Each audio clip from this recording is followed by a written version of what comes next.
마태복음 3장 8절에서 12절까지 봉독하겠습니다. 교독으로 한 절씩 봉독합니다. 제가 먼저 8절 봉독합니다. 그러므로 회개에 합당한 열매를 맺고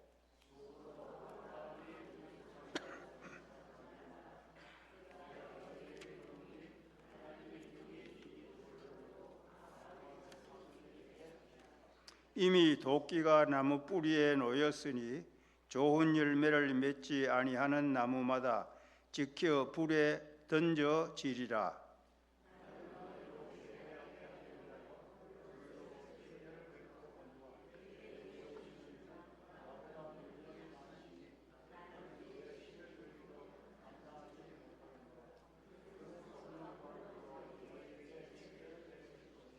손에 키를 들고 자기의 타작마당을 정하게 하사 알곡은 모아 곡간에 들이고 죽정이는 꺼지지 않는 불에 태우시리라. 아멘. 8절 말씀 다시 봉독합니다. 그러므로 회개에 합당한 열매를 맺고, 오늘 이 말씀에 있는 그대로 합당한 열매, 이러한 제목으로 말씀을 나누면서 하나님 주신 은혜 받고자 합니다. 우리가 다 아시는 대로 지금은 가을 계절 마지막 달입니다. 9월, 10월, 11월을 이렇게 석 달을 가을이라고 하지 않습니까? 가을이 되면은 사람들이 가을에 대해서 보통 느낌을 이렇게들 말합니다. 책이 읽기 좋다 해서 독서의 계절이라고도 하고, 또 어떤 분들은 생각하기 좋은 가을이다 해서 사색의 계절이라고도 말합니다. 많은 사람들은 가을에 많은 열매를 맺으니까 결실의 계절이다, 그렇게 말합니다. 정말로 가을은 많은 열매를 맺는 결실의 계절임이 분명합니다. 우리 하나님의 말씀 성경에도 열매에 대한 교훈이 많이 나옵니다. 그 많이 나오는 열매에 대한 교훈 크게 셋으로 나누어 보면은, 먼저 첫째는 열매를 우리에게 먹을거리, 식물로 주시고 열매를 맺으라고 말씀하고 있습니다. 창세기 1장 29절에 보면은 하나님이 최초의 사람 창조하시고 이제 씨 맺는 채소와 열매 맺는 나무를 우리에게 식물로 주노라. 그리고 이 열매를 먹고 살도록 우리에게 큰 복을 베풀어 주셔서 오늘날까지 우리들은 열매를 맺고 살고 있습니다. 두 번째 또 열매에 대한 교훈은 열매를 하나님 앞에 바치라고 가르치고 있습니다. 출애굽기 23장 16절에 보면은 맥추제를 지키라, 또 수장제를 지키라. 그래, 맥추제를 지키라고 한 것은 첫 열매를 거둔 것이 하나님 은혜로 거두었으니까 이제 맥추제를 지켜서 열매를 하나님 앞에 바치라고 한 것입니다. 이 맥추제를 다른 말로는 초실절이라고도 합니다. 처음 익은 열매라고 해서 초실절이라고도 하고, 또 6월절에서부터 50일째 지키는 날짜로 그렇게 지키기 때문에 오순절이라고도 하고 77절이라고도 합니다. 그리고 이 맥추절에는 이제 보리나 밀 이런 곡물 농사를 지었기 때문에 그 절기를 지켜서 하나님 앞에 바치면서 이 열매들을, 이 곡물의 열매들을 하나님께서 우리에게 주셨습니다. 감사합니다. 그런 뜻으로 맥추절을 지키라고 했습니다. 또 한 가지는 수장제를 지키라. 가을에는 수장제를 지키라, 혹은 연말에는 수장제를 지키라고 했는데, 이 수장절은 초막절과 함께 지킵니다. 그래서 이 수장절은 글자 그대로 농사를 거두어서 저장한다고 하는 것인데, 이때 가을 농사는 곡물이 아니고 과일, 올리브 열매, 무화과 열매, 포도 열매, 이런 열매를 거두어서 하나님 앞에 또 바치면서 하나님께서 이렇게 열매 맺게 해주셔서 좋은 과일도 먹습니다 하는 그런 의미로 수장절을 지키라고 가르치고 있습니다. 그 다음에 또 한 가지, 세 번째 열매에 대한 교훈은 열매를 맺으라고 했습니다. 이제 우리에게 열매를 먹으라, 열매 먹는 건 하나님 은혜이니 절기를 지켜서 하나님 앞에 열매를 바치면서 감사할 줄 알아라, 이렇게 가르침과 동시에 열매를 먹기만 하지 말고 열매를 맺으라, 이렇게 가르치고 있습니다. 열매를 맺으라는 말씀 가운데 가장 예수님께서 강조하신 말씀은 요한복음 15장 1절 이하에 비유적으로 예수님이 말씀하셨습니다. 하나님은 농부이시고, 그 다음에 포도나무는 예수님이시고, 그 포도나무의 가지는 우리 믿는 하나님의 백성들이다. 포도나무의 가지가 왜 있느냐? 열매를 맺으라고 있다, 그렇게 가르칩니다. 그러면서 만약에 열매를 맺어야 될 이유를 또 말씀하셨는데, 열매를 맺지 아니하면은, 열매 맺지 않은 가지는 잘라서 불에 던지는 것처럼 버림을 당할 수도 있다. 그러니까 열매를 맺어야 되는데, 열매를 맺으면은 하나님 앞에 영광을 드릴 수 있게 된다, 이렇게 가르치었어요. 요한복음 15장 8절 말씀 한번 보시겠습니다. 너희가 열매를 많이 맺으면 내 아버지께서 영광을 받을 것이요 너희는 내 제자가 되리라. 그래서 열매를 우리 믿는 사람들은 마땅히 맺어야 됩니다. 열매를 맺으라는 것이 하나님의 뜻이고 또 주님의 가르치신 교훈이기 때문에 우리는 열매를 반드시 맺어야 됩니다. 오곡백과 무르익는 이 가을철에, 그러므로 우리 성도들은 열매를 마땅히 맺되, 그냥 맺는 것이 아니라, 아무 열매나 맺는 것이 아니라 합당한 열매를 맺으라고 가르쳤어요. 오늘 읽은 마태복음 3장 8절에도 합당한 열매를 맺으라 그랬습니다. 여기에 합당한 열매, 이 합당이란 원어의 뜻은 어떤 것 거기에 알맞는, 이런 의미입니다. 그러니까 알맞는 열매를 맺으라. 어떤 것에, 그 나무면 그 나무에 알맞는 열매를 맺으라. 그것이 합당한 열매입니다. 같은 분량, 이 나무와 나무의 같은 그런 열매를 맺는 것이 합당한 열매다, 이런 뜻으로 합당한 열매를 맺으라고 가르치었습니다. 자, 그러면 우리가 맺어야 할 합당한 열매를 좀 구체적으로 어떤 것이 있을까요? 몇 가지 생각해 보겠습니다. 첫째는 진정한 회개가 합당한 열매이다 하는 것입니다.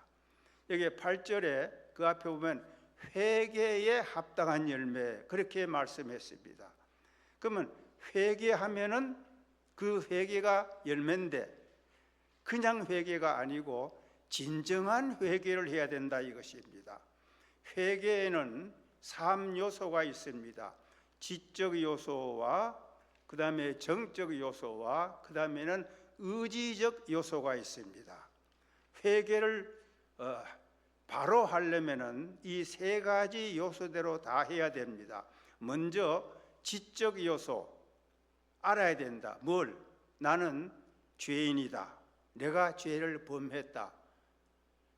그 죄를 지었다는 것을, 범했다는 것을 알지 않고는 회개가 안 되집니다. 모든 사람은 다 죄인이다. 나도 그 가운데 사람이 나도 죄인이다. 로마서 1장에 이방인도 죄인이요 유대인도 죄인이요 그러므로 3장에 가서 의인은 없나니 하나도 없다. 모든 사람이 죄인이다. 그러면 나도 죄인이다. 그러니까 내가 또 구체적으로 이런 죄를 지었다. 이것을 아는서부터 회개가 시작이 됩니다. 그럼 거기서 회개가 끝나느냐? 그걸로만 안 되는 거예요. 알았으면 정적 요소, 마음을 아파하고 내가 이 죄를 왜 지었을까? 참 그때는 어떻게 하다 지었는데 지어놓고 보니 내가 죄를 지었구나. 이 죄가 얼마나 나쁜 것이다. 그래 그 범죄한 것을 마음을 아파합니다. 아파할 뿐 아니라 때로 눈물 흘리며 애통합니다. 그래서 죄를 고백합니다. 그래서 또 우리 하나님은 불쌍히 여기서 우리 죄를 사해 주십니다. 그까지는 좋습니다. 그까지 꼭 해야 됩니다. 근데 그걸로만 다 죄가 해결됐느냐?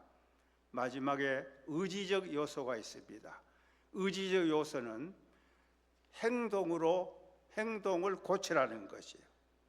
의지, 내 행위로서 잘못된 것을 회개했으면은 그 다음엔 그것을 고쳐야 된다 하는 것입니다. 죄를 깨닫고 눈물 흘려 회개했는데도 돌아서면은 또 언젠가 그 죄를 또 지으면 안 되는 것이죠. 고쳐야 됩니다. 그래서 우리 그 한문에 번역한 회개 아주 번역이 잘 된 거예요. 회는 뉘우칠 회, 뉘우쳐서 애통하며 고백했다. 그 다음에 개자는 뭡니까? 고칠 게, 고쳐야 됩니다. 그리고 이와 같은 의미, 원문의 의미도 메타오이에네라 그러는데 이 회개의 원문의 뜻도 돌이키다 하는 뜻이에요. 돌이키다. 이제 돌아서다, 돌아가다.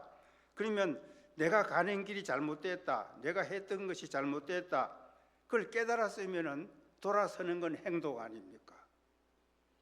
그러니까 회개가 진정한 회개는 이 고치는 단계까지 나가야 됩니다. 예를 들어서 어떤 사람이 도적질을 했다. 그때는 어떻게 실수해서 도적질을 했는데 내가 이거 범죄했구나. 그래서 하나님 앞에 회개하고 눈물 흘렸다고 합시다. 그 다음에 가서 또 도적질 하면은 진정한 회개가 아니죠. 이 도적질 안 해야 되죠. 안 나는 의지, 행동의 변화, 거기까지 가야 진정한 회개입니다. 어느 책에서 보았는데 소매치기 하던 사람이 이제 잡혀서 교도소 생활을 하고 거기에서 이제 참 복음을 듣고 깨달아서 내가 이제는 회개하고 예수 믿는 사람으로 살아야 되겠다.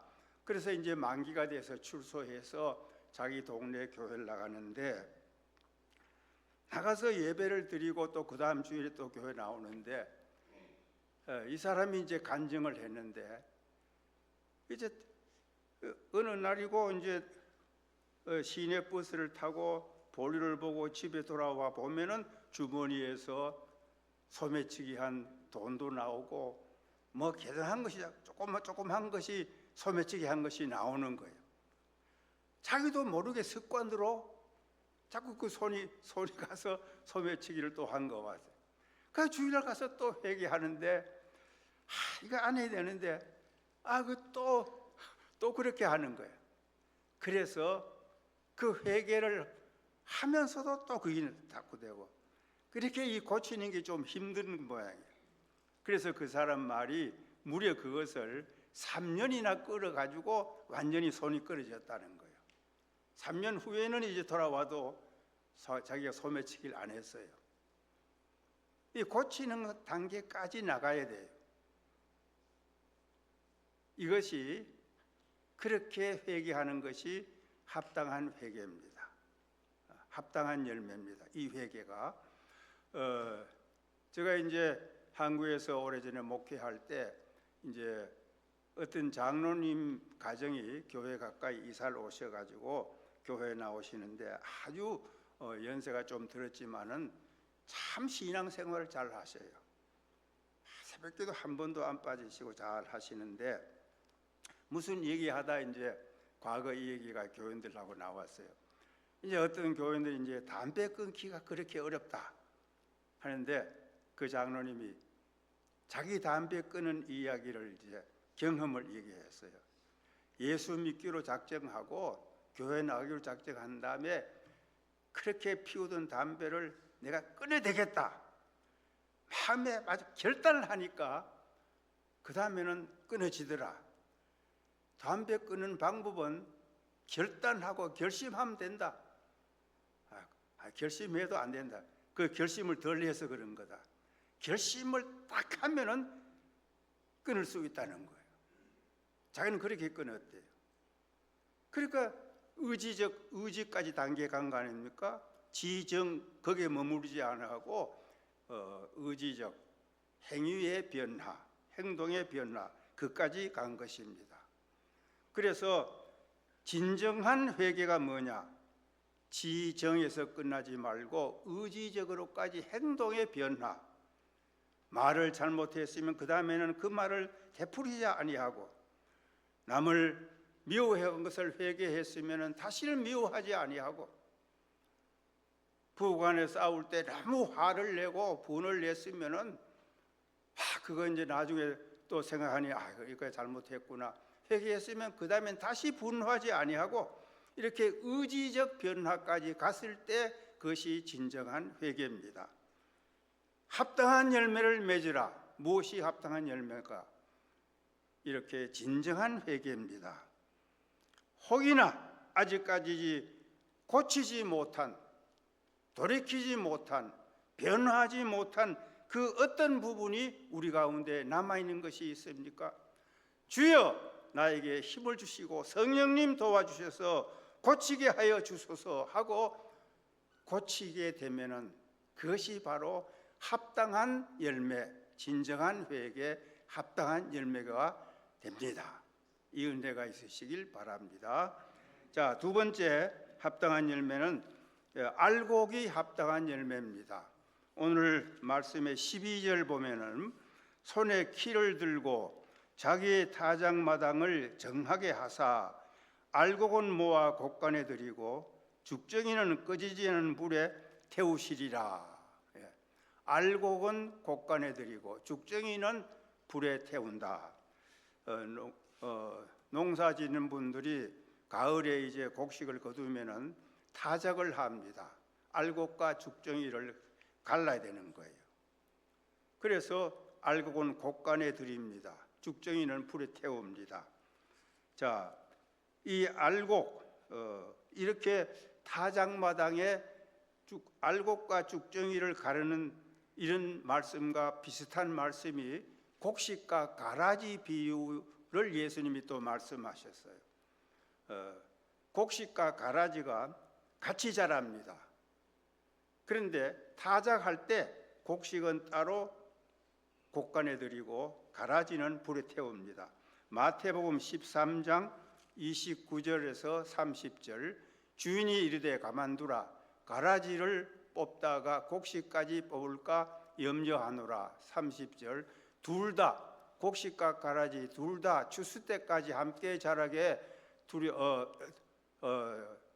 함께 자라 함께 추수꾼들에게 추수 때에 내가 추수꾼들에게 말하기를, 여기 불이 비쳐서 말하기를 먼저 가라지는 먼저 거두어 불사르게 단으로 묶고 곡식은 모아 내 곡간에 들이라. 그래서 곡식과 가라지가 비슷합니다. 알곡과 죽정이도 비슷합니다. 그래서 알곡과 죽정이 또 곡식과 가라지 비슷하지만은 너무 다릅니다. 겉모습은 비슷해도 다릅니다. 그런데 이 알곡이 뭐냐? 알곡이 바로 합당한 열매예요. 농부가 농사하는 이유가 알곡을 원하는 것이지 죽정이를 원하는 거 아니고 가라지를 원하는 거 아닙니다. 그래서 알곡이 뭐냐? 이것이 바로 합당한 열매예요. 쭉정이는 합당치 않는 열매입니다. 그러면은 알곡과 쭉정이가 비슷하다, 곡식과 가라지가 비슷하지만은 차이가 있다. 어디에 차이가 있느냐? 속에 차이가 있습니다. 겉모양은 알곡과 쭉정이가 겉모양을 두고 보면은 비슷합니다. 거의 같습니다. 그러나 알곡은 그 속이 꽉 차 있습니다. 쭉정이는 속이 비어 있습니다. 그래, 겉은 비슷하나 속에 차이가 있습니다. 그 속의 차이는 알곡은 속이 차 있고, 또 한 가지 차이점은 알곡은 익었습니다. 성숙한 익었단 말이에요. 그러나 쭉정이는 비슷하지만 속에 아무것도 비어 있는 게, 속이 다 비어 있습니다. 아무것도 없습니다. 그래서 우리가 합당한 열매가 뭔가? 바로 알곡이 합당한 열매이다 하는 것입니다. 그러면은 이 알곡이 속이 차 있고 익었다 했으니까 이 알곡과 쭉정이의 차이점, 속 그 안이 문제입니다. 내면이 문제입니다. 내용이 문제입니다. 겉은 비슷합니다. 테레사 인도의 수녀가 노벨 평화상도 받았는데, 그분이 이제 여러 가지 하는 말 가운데 하나, 어떤 책에 간단히 쓰기를, 사람이 성공하는데 몇 가지 차이가 있다. 성공하려면은 첫째 기본이 기초가 바로 돼야 된다. 그 다음에는 작은 일에 신경을 써야 된다. 그다음에 세 번째는 내면을 바로 가져야 된다. 내용.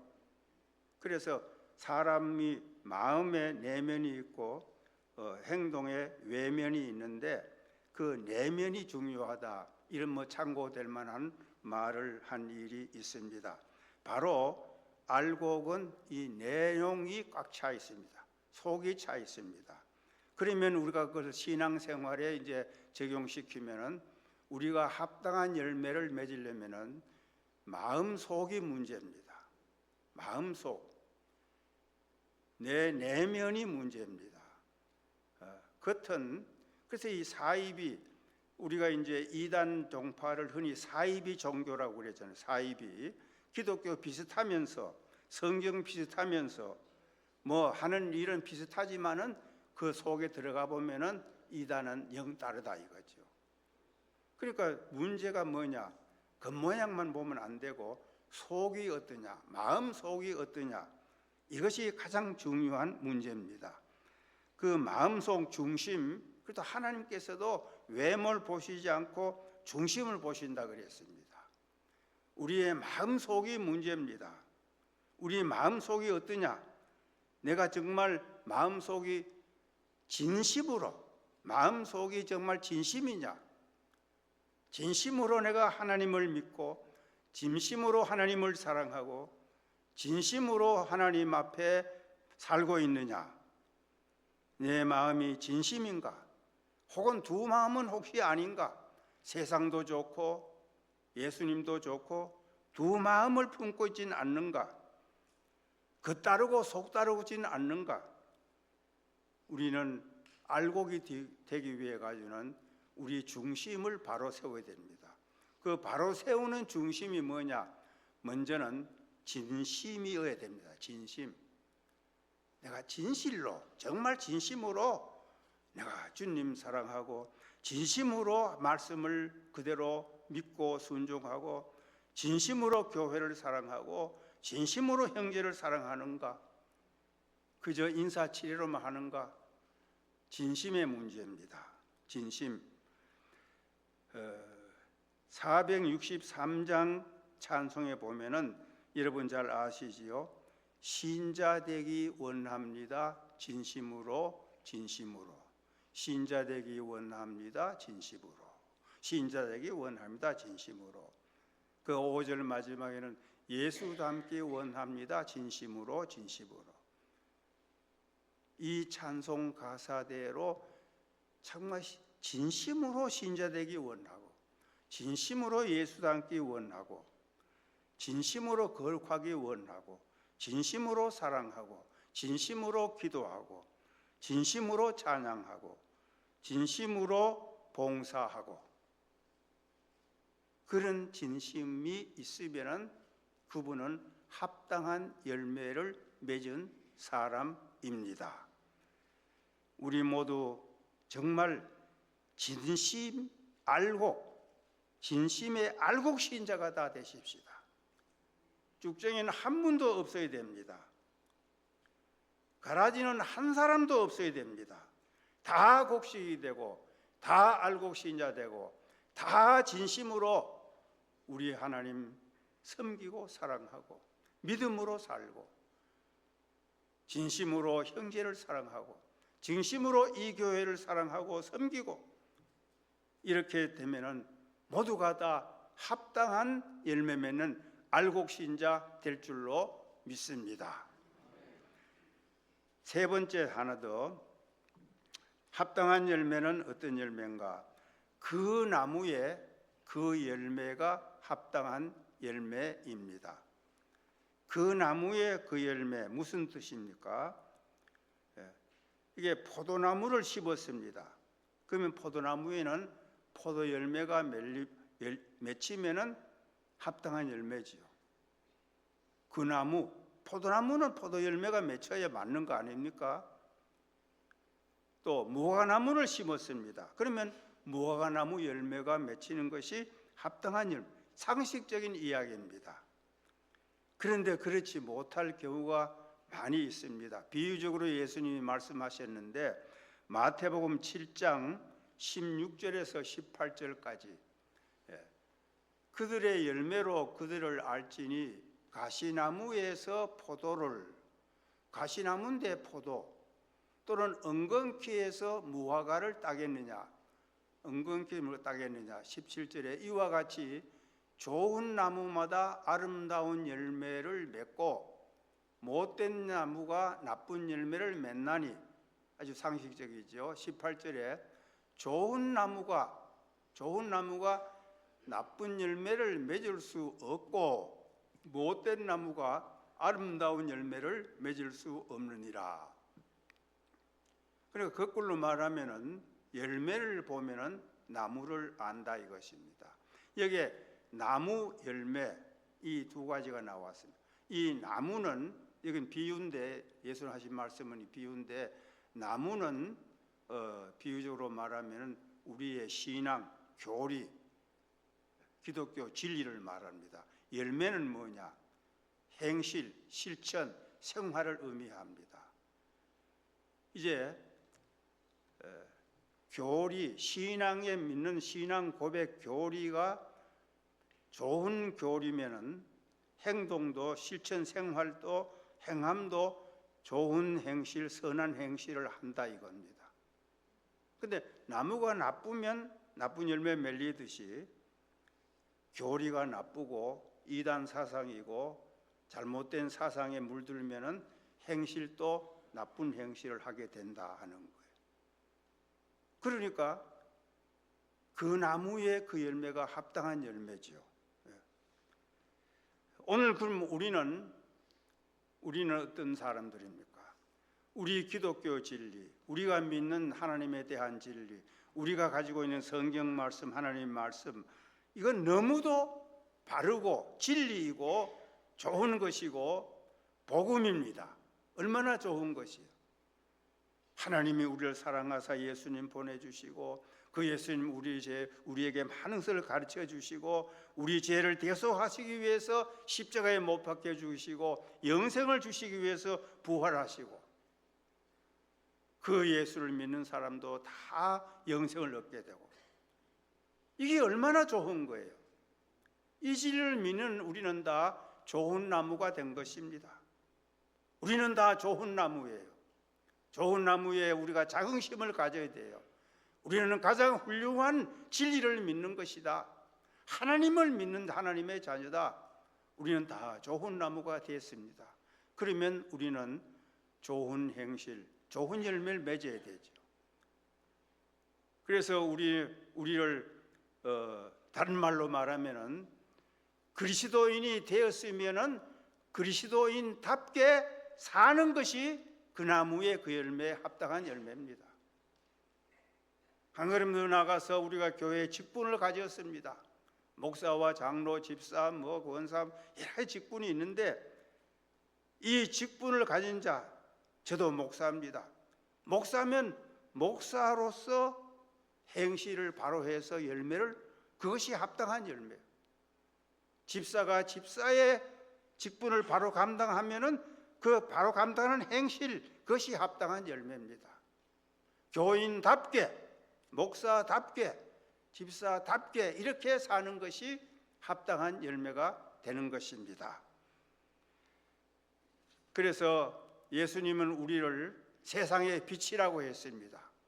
마태복음 5장에 세상의 빛이다. 그러면 빛이면은 빛답게 사는 것이요. 그럼 빛의 열매가 뭔가? 에베소서 5장 9절. 에베소서 5장 9절에 빛의 열매는 모든 착함과 의로움과 진실함에 있다.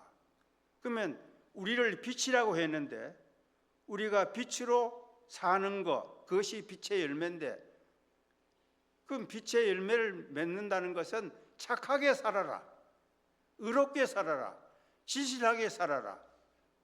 그러면 우리가 빛의 열매, 그러니까 우리가 빛의 열매를 맺을 때에 합당한 열매를 맺는 것입니다. 우리 믿는 사람은 다 성령을 받은 사람입니다. 왜? 고린도전서 12장 3절에 성령으로 말미암지 않고는 예수를 주라고 고백하고 믿을 수가 없다 그랬습니다. 우리 모든 성도들은 예수님을 내 구주로 믿는 거 아닙니까? 우리가 다 그렇게 믿습니다. 예수님은 우리 주님이십니다. 하나님을 믿습니다. 그러면 그것은 우리가 성령의 은혜를 받았기 때문에. 그러면 성령 받은 우리들은 성령 받은 사람처럼 사는 것이 합당한 열매예요. 그러면 성령 받은 사람들의 열매가 있지 않습니까? 성령의 열매 9가지. 사랑과 희락과 화평, 오래 참음, 자비, 양성, 충성, 온유, 절제. 여러분 사랑하십니까? 그러면 성령의 열매를 맺은 거예요. 희락, 기뻐하십니까? 그럼 성령의 열매 맺은 거예요. 화평합니까? 그럼 성령의 열매 맺은 거예요. 오래 참았다? 성령의 열매 맺은 거예요. 참지 못했다? 못 맺은 거지요. 화평하지 못했다? 못 맺은 겁니다. 그리고 우리가 다 성령 받은 사람이에요. 성령 받았느냐 안 받았느냐 박은 가지고 그걸 표준이 아니라 열매를 맺었느냐 안 맺었느냐, 그것이 표준이에요. 그래서 우리 다 성령 받은 사람이니 성령 열매 맺으면 되는 거예요. 그러니까 그 나무는 이렇게 우리 기독교 진리, 성경의 진리, 이 복음을 말하고, 그 다음에 그 열매는 우리의 실천, 생활, 행함을 말합니다. 그래서 행함이 없는 믿음은 죽은 믿음이라고 야고보서 2장에서 말씀하고 있습니다. 우리가 이렇게 우리 모든 성도들은 다 그리스도인이 되었고 좋은 나무가 되었으니 이제 우리의 남은 가지는 열매만 맺으면 됩니다. 실천하면 되는 거예요. 그대로 살면 되는 것입니다. 우리는 이미 이렇게 좋은 나무로 좋은 열매를 맺어 온 줄로 그렇게 믿습니다. 여러분 지금까지 얼마나 믿음으로 살기 애쓰고 충성하고 바로 살려고 애쓴 거 다 좋은 열매 맺어 오신 거예요. 그것으로 끝나지 않습니다. 앞으로도 계속 더 좋은 열매, 합당한 열매, 우리가 참 신자답게 그리스도인답게 이렇게 아름다운 합당한 열매를 맺어서 하나님 앞에 영광 돌려야 하겠습니다. 우리 교회는 비유적으로 말하면 하나님의 포도원입니다. 하나님께서 이 땅에 이 교회 저 교회 세워서 포도원을 모두 세워주신 것 같아요. 우리 성도 한 사람 한 사람은 이 하나님의 포도원 안에 심겨준 하나의 포도나무요 가지와 같습니다. 그러면은 농부 되신 하나님께서 이 포도원에 심겨진 성도 한 사람 한 사람 포도나무요 그 가지를 위해서 열매 맺게 하려고 성령의 생수를 부어주시고 말씀의 영양분을 우리에게 먹여주셔서 열매 맺기를 기대하고 계십니다. 그렇다면 우리 모두는 이제 합당한 열매를 맺어야 되겠습니다. 합당한 열매를 맺어서 우리가 다 한 분도 빠짐없이 천국 곳간에 들어가야 하겠습니다.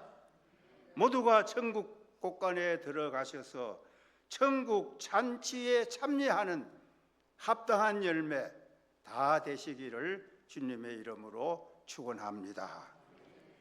기도합니다. 아버지 하나님, 하나님의 은혜로 이 자연 만물도 가을이 되니 열매를 맺어 우리에게 양식으로 주시니 감사합니다.